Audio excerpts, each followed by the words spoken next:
করুন, বিল বাতিল করুন, কালা আইন বাতিল করুন। মন্তেশ্বর ব্লক জমিয়েতে উলামা হিন্দের পক্ষ থেকে ওয়াকফ বিল বাতিলের দাবিতে কেন্দ্রীয় বিজেপি সরকারের বিরুদ্ধে প্রতিবাদ জানিয়ে আজ বিকেলে মন্তেশ্বরের কুসুমগ্রাম বাজার এলাকায় একটি মিছিল শুরু করে গোটা কুসুমগ্রাম বাজার পরিক্রমা করে কুসুমগ্রাম বাসস্ট্যান্ডে মিছিলটি শেষ হয়। মিছিল শেষে কুসুমগ্রাম বাসস্ট্যান্ডে মুসলিম সমাজের কল্যাণের জন্য জনবিরোধী ওয়াকফ বিল বাতিলের দাবিতে কেন্দ্রীয় সরকারের বরখাস্তের দাবিতে এই সভা অনুষ্ঠিত হয় বলে জানান মন্তেশ্বর ব্লক জমিয়েতের উলামা হিন্দ সংগঠনের পক্ষ থেকে। মিছিল ও সবাই উপস্থিত ছিলেন বর্ধমান জেলার জমিয়েতের সাধারণ সম্পাদক মৌলানা ইমতিয়াজ আলী, মন্তেশ্বর ব্লক জমিয়েতের সাধারণ সম্পাদক হাফেজ মঈনুদ্দিন, মন্তেশ্বর ব্লক জমিয়েত সংগঠনের ব্লক সভাপতি মৌলানা আব্দুল হালিম সহ আরও অনেকে। এই সভা থেকে জমিয়েতের নেতৃত্ব ওয়াকফ বিল সংসদে পেশ হওয়ার জন্য কেন্দ্র এবং রাজ্য দুই সরকারকে দায়ী করে বলেন, এই বিল প্রত্যাহার না হলে আমরা আগামী দিনে কেন্দ্র এবং রাজ্য দুই সরকারের বিরুদ্ধে বৃহত্তর আন্দোলনে যাব বলে হুঁশিয়ারি দিলেন জমিয়েতের নেতৃত্ব। বর্ধমান জেলা জমিয়েতের সাধারণ সম্পাদক মৌলানা ইমতিয়াজ আলী ও মন্তেশ্বর ব্লক জমিয়েতের সাধারণ সম্পাদক হাফেজ মঈনুদ্দিন আমাদের কি জানালেন দেখুন। জ্যোতির্ময় মণ্ডলের রিপোর্ট, সুন্দর বাংলা নিউজ।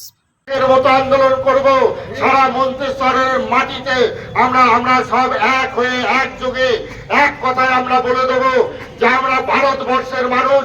সারা ভারতবর্ষকে জগন্নাথ পাহাড় আপনার ব্রিটেনকে তাড়ানোর জন্য মুসলিম এবং হিন্দু সারা ভারতবর্ষের সমস্ত জাতি এক হয়ে আমরা ভারতবর্ষ থেকে ব্রিটিশকে তাড়িয়েছি।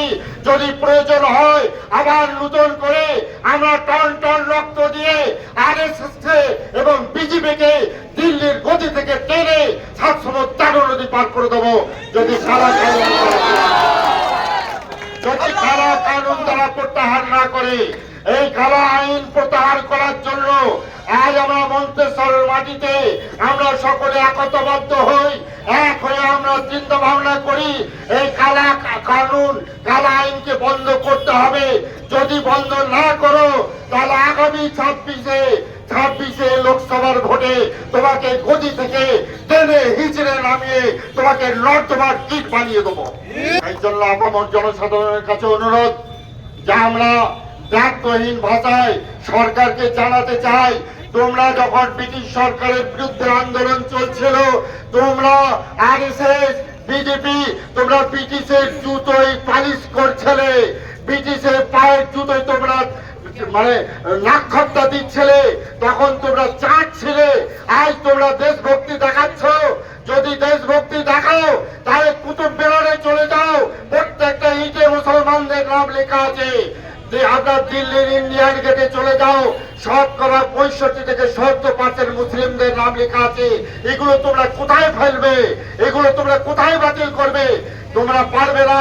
তোমরা যারা ব্রিটিশের দালালি করছিলে, আজ দেশভক্তি দেখিয়ে ভারতবর্ষের আপামর জনসাধারণকে তোমরা খাপাতে পারবে না।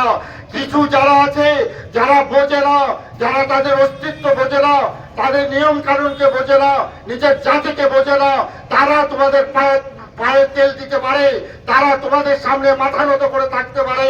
এখনো ভারতবর্ষের মানুষ আছে, আপামর জনসাধারণ আছে, তারা সরকারের কাছে জীবনের নিরাপত্তা চায়, মালের নিরাপত্তা চায়, ইজ্জত আবরুর নিরাপত্তা চায়। সরকার আপনি কি করেছেন? আজ মানুষের নিরাপত্তা দিয়েছেন, মানুষের সম্পদের নিরাপত্তা দিয়েছেন, তার পরিবর্তে মানুষের সম্পদকে কেড়ে নেওয়ার জন্য তুমি চিন্তা ভাবনা করছো। তোমাকে এই ভারতবর্ষের মানুষ চায় না, চাইবে না। তুমি রাজশক্তির বলে, ক্ষমতা বলে আজ যদি মনে করো আমার যা খুশি তাই করব, কাল একটা হাতের টিপের দ্বারায় তোমাকে ভারতবর্ষের মানুষ রাজনীতির গদি থেকে নামিয়ে তোমাকে গুজরাট পাঠিয়ে দেবে, আর তোমার আর কোনো রকমের রাস্তা থাকবে না। তাই তুমি সংশোধন হয়ে যাও। তুমি সংখ্যালঘু বলছো, ভারতবর্ষের বর্ণ হিন্দু ছাড়া আরো তো বেলা মানুষ আছে। ভারতবর্ষের 2য় নম্বরে আমরা বাস করছি মুসলিম। ভারতবর্ষে আমরা 40 কোটি মুসলিম বাস করি, 2য় নম্বরে আছি। মুসলমানদেরকে সংখ্যালঘু বলা হচ্ছে, তুমি সাঁওতালদের সংখ্যালঘু বলছো না, খ্রিস্টানদের সংখ্যালঘু বলছো না, শিখদের সংখ্যালঘু বলছো না, অন্য কোনো জাতিকে সংখ্যালঘু বলা হচ্ছে না। আজ সংখ্যালঘু তকমাটা মুসলমানদের ঘাড়ে চাপিয়ে দিয়ে তোমরা মনে করছো এদেরকে নিষ্পেষিত করে রাখবো, এদেরকে পায়ের তলায় পিষে রাখবো। এরা পিছার লোক নয়। এরা একদিন বলেছিল মহাত্মা গান্ধীকে আপনার শুধু দক্ষিণ আফ্রিকা থেকে নিয়ে এসে বলেছিলেন যে আপনার হাতে ওই জমিয়তের আকাবিররা আপনার হাতে 1 লক্ষ টাকার থলে ধরিয়ে দেওয়া হচ্ছে। আপনি ভারতবর্ষের আপামর জনসাধারণকে এক করে নিয়ে আপনারা এগিয়ে চলুন। আপনার পৃথিবী থেকে আমাদের যে এপ্রিলের 2 তারিখে কেন্দ্রীয় সরকার ওয়াকফ অ্যামেন্ডমেন্ট বিল উনি করে পাস করিয়েছেন, ওই বিলের বিরোধিতা করার জন্য কোন পক্ষ থেকে করছেন? আমরা জমিয়তুল উলামা হিন্দের এখানে কতজন এই কর্মী আছেন আপনাদের? আমাদের এখানে 4টে ইউনিট আছে। 4টে ইউনিটে 3-12,000 আমাদের প্রাথমিক সদস্য। আপনাদের দাবিটা কি? মূল দাবি হচ্ছে যে এটা শুধু ওয়াকফ বিল মুসলিম কমিউনিটির বিরুদ্ধে নয়, এটা ভারতবর্ষের সংবিধানকে লঙ্ঘন করেছে, ভারতবর্ষের সংবিধানকে অপমান করেছে। আর্টিকেল 21, আর্টিকেল 26 এবং আর্টিকেল 40 একে লঙ্ঘন করেছে। তাই আমরা সংবিধানকে রক্ষা করার জন্য আন্দোলন। আপনাদের আন্দোলন দাবি না মিললে আপনারা কি করতে চাইছেন? পরবর্তীতে আমাদের যারা ঊর্ধ্বতন কর্তৃপক্ষ আছে তারা যা সিদ্ধান্ত নেবেন তাই করবে।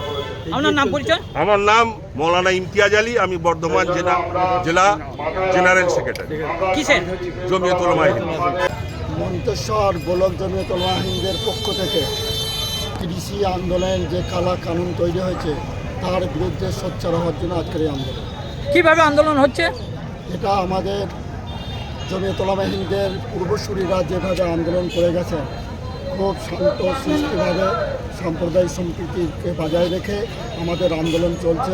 কোথায় হচ্ছে আন্দোলনটা আজকে? কুসুমগ্রাম বাস স্ট্যান্ডে হচ্ছে মন্তেশ্বর ব্লক জমিয়তুল উলামা হিন্দের পক্ষ থেকে। মানে এই আন্দোলনে কে কে উপস্থিত আছেন?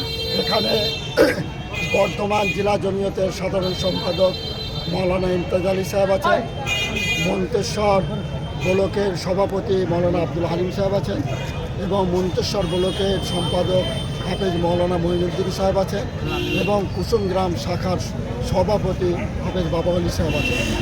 আমাদের আরও অন্যান্য সমস্ত বুদ্ধিজীবী প্রমুখরা। আপনাদের দাবি কি? মূল দাবি কি? আমাদের মূল দাবি হচ্ছে এই ওয়াকফের যে কালা কানুন এনেছে এটাকে বাতিল করা। ওয়াকফ স্টেটের সমস্ত দায়িত্ব যেটা মুসলমানদের হাতে ছিল পুনরায় পুনর্বহাল করা, নতুন করে সংশোধিত আইন, এটা আমরা মানছি না, এটা আমরা মানতে চাই। এই বিল প্রত্যাহার, ওয়াকফ বিল প্রত্যাহার না হলে আপনারা কি করতে চাইছেন? ওয়াকফ বিল প্রত্যাহার যদি সরকার না করেন আমরা এরপরও বৃহত্তম আন্দোলনে যোগ দেবো। কৃষি আন্দোলন এবং শাহিনবাগ আন্দোলনের মতো আমরা যোগ দেবো এবং যত বড় বড় সিটি আছে, কলকাতা আছে, বোম্বে আছে, দিল্লি আছে, সমস্ত কলকাতার সমস্ত সিটিগুলোকে আমরা অবরুদ্ধ করব। আপনাদের আন্দোলন তাহলে চালিয়ে যাবেন? আমাদের আন্দোলন চলবে। এই জন্য কোন সরকার বেশি দায়ী? এর জন্য আরএসএসের মদতস্থ বিজেপি সরকার 1 নম্বরে দায়ী। আমাদের পশ্চিমবঙ্গ সরকারও দায়ী কম নয়, কারণ এনারা সেখানে সই করা থেকে ফিরে এলেন না কেন? ওই কানুন যে তৈরি হয়েছে সেখানে এখানের অভিষেক বাবু তিনি না করতে পারতেন, তিনি অস্বীকার করতে পারতেন, তিনি কিন্তু অস্বীকার করেন। যে আইনের বিরুদ্ধে আমি বলছি এ কথা তিনি বলেন। সেই জন্য আমরা পশ্চিমবঙ্গ সরকারকে আমরা দায়ী করছি। আপনারা কি মানে এই যে ওয়াকফ বিল প্রত্যাহারের দাবি না হলে কি আপনারা প্রধানমন্ত্রীর পদত্যাগ চাইছেন? আমরা চাইছি, আমরা সারা অল ইন্ডিয়া জমিয়ত যদি প্রত্যাহার বিল না করেন তাহলে আমরা অল ইন্ডিয়া জমিয়তের পক্ষ থেকে এবং ভারতবর্ষের জনসাধারণের পক্ষ থেকে আমরা প্রধানমন্ত্রীর পদত্যাগে দাবি করছি। আপনার নাম পরিচয়? আমার নাম হাফেজ মৌলানা মঈনুদ্দিন, কুসুমগ্রাম মাদ্রাসার শিক্ষক। আমার বাড়ি হচ্ছে কালকে আপনাদের কলকাতা এই জমিয়তের যে মিটিংয়ে আপনাদের এখান থেকে কত সংখ্যক কর্মী যেতে পারে? মন্তেশ্বর ব্লকের 7টা শাখা আছে। এই 7টা শাখা থেকে গড় প্রায় 130-130টা গাড়ি যাবে। তার মধ্যে 100টা বাস যাবে আর ছোটোখাটো গাড়ি মিলে 130টা গাড়ি যাবে। বাসের মাধ্যমেই যাবে।